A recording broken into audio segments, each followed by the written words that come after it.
നിങ്ങളുടെ പേഴ്സന്റെ സീക്രട്ട് ആയിട്ടുള്ള ഡിസയർ അല്ലെങ്കിൽ അവരുടെ ആഗ്രഹം എന്താണ് ഈ ഒരു റിലേഷൻഷിപ്പിൽ ഉള്ളത്? ഓക്കെ.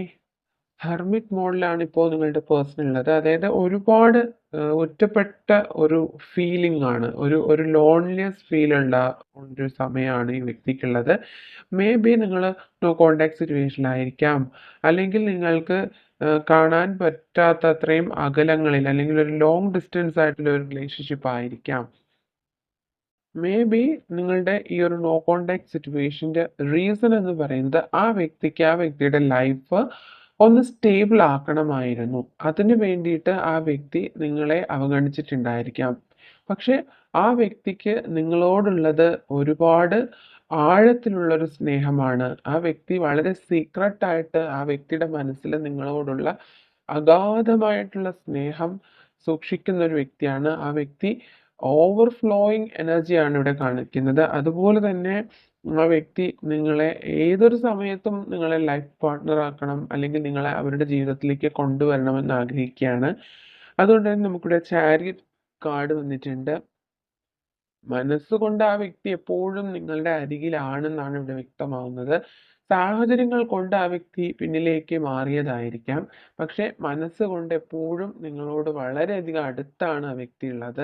ആ വ്യക്തിയുടെ ലൈഫിൽ ഒത്തിരി എയിം ആ വ്യക്തിക്കുണ്ട്. ഒരുപാട് ജീവിത ലക്ഷ്യങ്ങളുള്ള ഒരു വ്യക്തിയാണ്.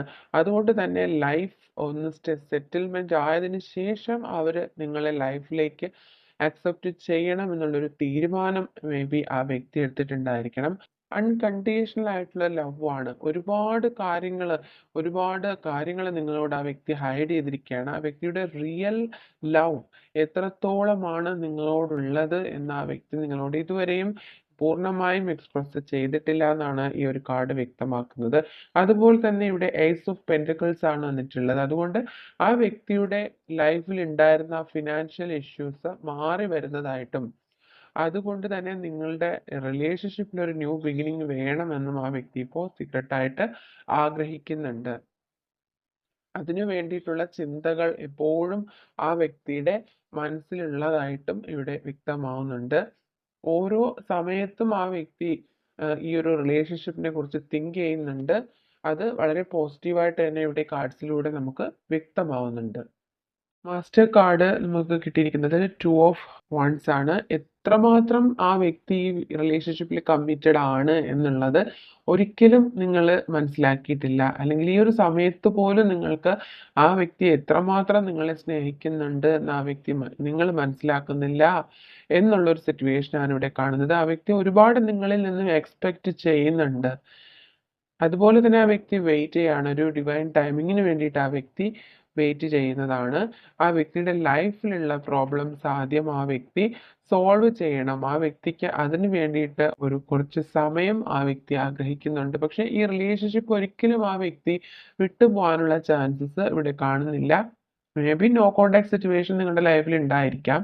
പക്ഷെ അത് ഒരു സ്ഥിരമായിട്ട് അങ്ങനെ നിലനിൽക്കുമെന്നൊന്നും നിങ്ങൾ വിശ്വസിക്കരുത്. അതിലൊരു ചേഞ്ച് എന്തായാലും നിങ്ങളുടെ ലൈഫിൽ സംഭവിക്കും. ഓക്കെ. Sacred union.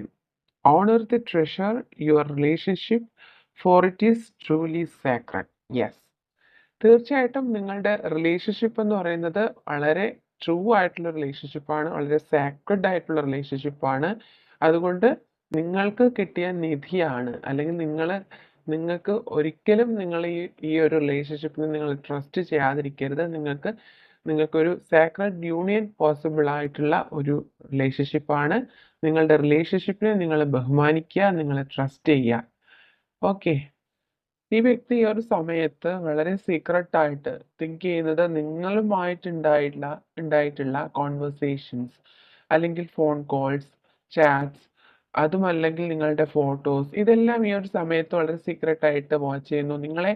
സീക്രട്ടായിട്ട് ആ വ്യക്തി നിങ്ങളെ ചേസ് ചെയ്യുന്നുണ്ട് എന്നാണ് ഇവിടെ വ്യക്തമാവുന്നത്.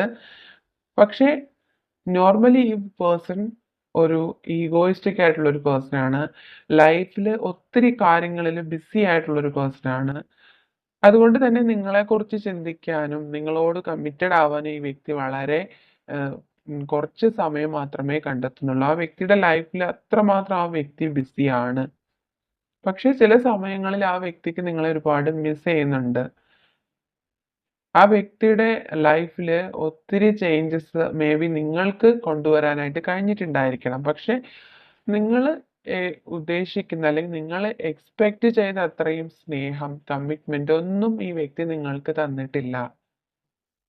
മേ ബി ഈ വ്യക്തിക്ക് നിങ്ങളെക്കാളും ഇമ്പോർട്ടൻ്റ് ആയിട്ട് ആ വ്യക്തി കരുതുന്നത് ആ വ്യക്തിയുടെ ലൈഫ് തന്നെയാണ്. ആ വ്യക്തിയുടെ ഫിനാൻഷ്യൽ പ്രോബ്ലംസ് ആണ്. ആ വ്യക്തിയുടെ ഫിനാൻഷ്യൽ ലൈഫ് സെറ്റിൽ ആക്കാനായിട്ട് ആ വ്യക്തി ഒരുപാട് ഓടി നടക്കുന്നതായിട്ടാണ് കാണുന്നത്. പക്ഷെ ഈ ഒരു സമയത്ത് ആ വ്യക്തിക്ക് പക്ഷേ ഈ ഒരു റിലേഷൻഷിപ്പില് ഉറച്ചു നിൽക്കണം, അല്ലെങ്കിൽ നിങ്ങളുമായിട്ട് കമ്മ്യൂണിക്കേറ്റ് ചെയ്യണം, നിങ്ങളുമായിട്ട് റിലേഷൻഷിപ്പ് തുടരണം എന്നുള്ള ആഗ്രഹമൊന്നും ഈ ഒരു സമയത്ത് ആ വ്യക്തിക്ക് ഉള്ളതായിട്ട് കാണുന്നില്ല. ഒരു ഈക്വൽ ഗിവ് ആൻഡ് ടേക്ക് ആണ് ഇവിടെ നിങ്ങളുടെ റിലേഷൻഷിപ്പിൽ നടന്നിരിക്കുന്നത്. നിങ്ങൾ സ്നേഹം കൊടുത്തു, അത്രമാത്രം സ്നേഹം ആ വ്യക്തി നിങ്ങളിൽ തിരികെ തന്നു. പക്ഷെ വേറൊരു കമ്മിറ്റ്മെന്റും കാണുന്നില്ല. നിങ്ങൾക്ക് ഒരുപാട് ഹാർട്ട് ബ്രോക്കൺ സിറ്റുവേഷൻസ് ഈ റിലേഷൻഷിപ്പിലൂടെ ഫേസ് ചെയ്തായിട്ട് വന്നിട്ടുണ്ട്. നിങ്ങൾ എത്രമാത്രം കമ്മിറ്റഡ് ആണ്, നിങ്ങൾ ഒരുപാട് ഈ വ്യക്തിയെ സ്നേഹിക്കുന്നുണ്ട്. പക്ഷെ എത്രമാത്രം നിങ്ങൾ ഇനിഷ്യേറ്റീവ് എടുക്കുന്നു, അത്രമാത്രം സ്ട്രഗിൾസ് ആണ് ഈ വ്യക്തി നിങ്ങൾക്ക് തന്നിട്ടുള്ളത്. നിങ്ങൾക്ക് ഈ ഒരു റിലേഷൻഷിപ്പിൽ ഈ വ്യക്തിക്ക് കൂടുതലും ഫിസിക്കൽ അട്രാക്ഷൻ മാത്രമാണ് നിങ്ങളോടുള്ളതെന്ന് പറയേണ്ടി വരുന്നു. അതുകൊണ്ട് തന്നെ നമുക്കിവിടെ ഡബിൾ കാർഡാണ് കിട്ടിയത്. നിങ്ങളെ കാണുന്ന സമയത്ത് ആ വ്യക്തിക്ക് നിങ്ങളോടൊരു അട്രാക്ഷൻ തോന്നുന്നുണ്ടാവാം. പക്ഷെ ആ വ്യക്തിയുടെ ലൈഫിൽ ഇമ്പോർട്ടൻസ് കൊടുക്കുന്നത് ഒരിക്കലും, അല്ലെങ്കിൽ ഒരു പ്രയോറിറ്റി കൊടുക്കുന്നത് നിങ്ങൾക്കല്ല, അല്ലെങ്കിൽ നിങ്ങളുടെ റിലേഷൻഷിപ്പിനല്ല. ഈ ഒരു റിലേഷൻഷിപ്പിൽ ആ വ്യക്തി നിങ്ങളെക്കുറിച്ച് ഓർക്കുന്നുണ്ട്, ചിന്തിക്കുന്നുണ്ട്. പക്ഷേ നിങ്ങൾ ഉദ്ദേശിക്കുന്ന രീതിയിൽ, അല്ലെങ്കിൽ നിങ്ങൾ എക്സ്പെക്റ്റ് ചെയ്യുന്ന രീതിയിലുള്ള ഒരു റിലേഷൻഷിപ്പ് ആയിട്ട് ഇത് പറയാൻ കഴിയുന്നില്ല. Okay. Give each other some space at the moment. Trust and have faith that all will work out for the best. അതായത് നിങ്ങൾ പരസ്പരം ഇപ്പോൾ നിങ്ങൾ കുറച്ച് സ്പേസ് കൊടുക്കുക, നിങ്ങളുടെ റിലേഷൻഷിപ്പിന് കുറച്ച് ഗ്യാപ്പ് കൊടുക്കുക ഈ ഒരു സമയത്ത്. എന്നിട്ട് നിങ്ങൾ വിശ്വസിക്കുക, എന്താണ്, എല്ലാ കാര്യങ്ങളും നല്ല രീതിയിൽ മുന്നോട്ട് വരും, അല്ലെങ്കിൽ എല്ലാ കാര്യങ്ങളും നല്ല രീതിയിലാകും എന്നുള്ളൊരു വിശ്വാസത്തിൽ നിങ്ങൾ മുന്നോട്ട് പോവുക. ഇതാണ് നിങ്ങൾക്ക് ഈ ഒരു സമയത്ത് കിട്ടുന്ന മെസ്സേജ്. ഓക്കെ. അപ്പോൾ ഓവറോൾ എനർജി ഇവിടെ നമുക്ക് കിട്ടുന്നത്, ഈ ഒരു പേഴ്സൺ ഈ ഒരു സമയത്ത് സീക്രട്ടായിട്ട് എന്താണ് തിങ്ക് ചെയ്യുന്നതെന്ന് ഒരു ക്ലാരിറ്റി ഇവിടെ കിട്ടുന്നില്ല. അതുകൊണ്ട് തന്നെ ഈ ഒരു റിലേഷൻഷിപ്പിന് വേണ്ടിയിട്ട് നിങ്ങൾ കുറച്ച് സമയം കൊടുക്കുക. ഇതിൻ്റെ കറക്റ്റ് ആയിട്ടുള്ള സത്യാവസ്ഥ, ട്രൂത്ത് എന്താണെന്നുള്ളത് നിങ്ങളുടെ മുന്നിൽ എത്രയും വേഗം തെളിയുന്നതാണ്. ആ ഒരു സമയത്ത് സഡനായിട്ടൊരു ആക്ഷൻ എടുക്കാതെ നിങ്ങൾ കുറച്ച് ടൈം എടുത്ത് നിങ്ങൾ തീരുമാനങ്ങൾ എടുക്കുക. ഓക്കെ. നിങ്ങൾക്ക് അക്സെപ്റ്റ് ചെയ്യാൻ കഴിയുന്ന സാഹചര്യം ആണെന്നുണ്ടെങ്കിലും, അല്ലെങ്കിൽ സിറ്റുവേഷൻ ആണെന്നുണ്ടെങ്കിലും മാത്രം നിങ്ങൾ അക്സെപ്റ്റ് ചെയ്യുക. ഓക്കെ.